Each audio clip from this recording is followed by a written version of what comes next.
অনুরাগের ছোঁয়ার আজকের পর্বে দেখা যায় পরমার বাবা বাইরে কথা বলতে থাকলে পিসিমণি হঠাৎ করেই পরমার বাবার সামনে দাঁড়ায়, যাকে দেখেই তো পরমার বাবার সবটা মনে পড়ে যায়। তারপরে পিসিমণি বলে, আমাকে চিনতে পারছেন তো? আপনার মুখ দেখে ভালোভাবে বোঝা যাচ্ছে আপনি আমাকে চিনতে পেরেছেন। একটা কথা মাথায় রাখবেন, আমার দিদিমণি যদি সংসার করতে না পারে, আমি আপনার মেয়েকেও কিন্তু এই বাড়িতে সংসার করতে দেব না। আমি সবাইকে বলে দেব ওরা দুজনেই অনাথ। যে কথা শুনেই তো পরমার বাবা ভয় পেয়ে যায়। তারপরে সেখানে পরমা আসে। পরমাকে দেখেই দুজনেই কথাটা ঘুরিয়ে দেয়। এরপরে পিসিমণি সেখান থেকে চলে যায়। এদিকে পরমা তো বলে, পাপা আমি তোমার কাছ থেকে কিন্তু এটা আশা করিনি, আর কখনো এমনটা করো না। এরপরে এই পরমার বাবা মা চৌধুরী বাড়ি থেকে বিদায় নিয়ে সেখান থেকে চলে যায়। এদিকে আদিত্য সুদীপার জন্য বড়মার সাথে কথা বলতে চাইলে বড়মা কোনোভাবেই আদিত্যর কোনো কথাই শোনে না, যেটা দেখে তো সুদীপা কষ্ট পায়। কিন্তু সুদীপার মা বলে, আমি নিজে আমার নিজের জায়গাটা ঠিকঠাক বুঝে নিতে পারিনি, কিন্তু ওর জায়গাটা আমি ঠিক বুঝিয়ে দেব।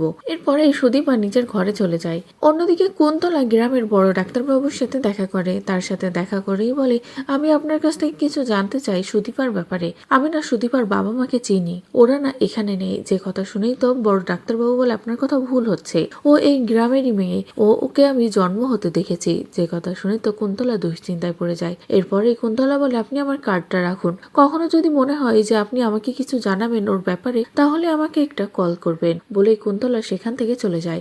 এদিকে সুদীপা আদিত্যর জন্য অপেক্ষা করে যখনই আদিত্য না ফেরে, তখনই আদিত্যকে হঠাৎই যখন ডাকতে যাবে, তখনই দেখে আদিত্য পরমার সাথে কথা বলছে। এদিকে পরমা বলে, কেন তুমি আমাকে এভাবে ঠকালে? কেন কথা দিয়ে কথা রাখলে না? তখনই আদিত্য বলে, আমি কোনো কথা দেইনি। যে কথা শুনেই তো অবাক হয়ে যায় সুদীপা। এদিকে সুদীপা সবটা শুনে ফেলে নিজের ঘরে চলে যায়। ঠিক সেই মুহূর্তে আদিত্যর মাও সবটা শুনে ফেলে। এরপরে আদিত্যর মায়ের চোখে জল চলে আসে আর বলে, যে অন্যায়টা আমার সাথে হয়েছে সেই অন্যায়টা আমি কখনো এই মেয়েটার সাথে হতে দেব না। বলে আদিত্যর মা পরমার ঘরে যায় আর পরমাকে কথা শোনায় যে বিয়েটা যখন হয়ে গেছে ভালোভাবে সংসার করো, কোনো কিছু বাড়াবাড়ি করো না, তাহলে কিন্তু সবটাই শেষ হয়ে যাবে, আর আমি কোনোভাবেই সবটা শেষ হতে দেব না।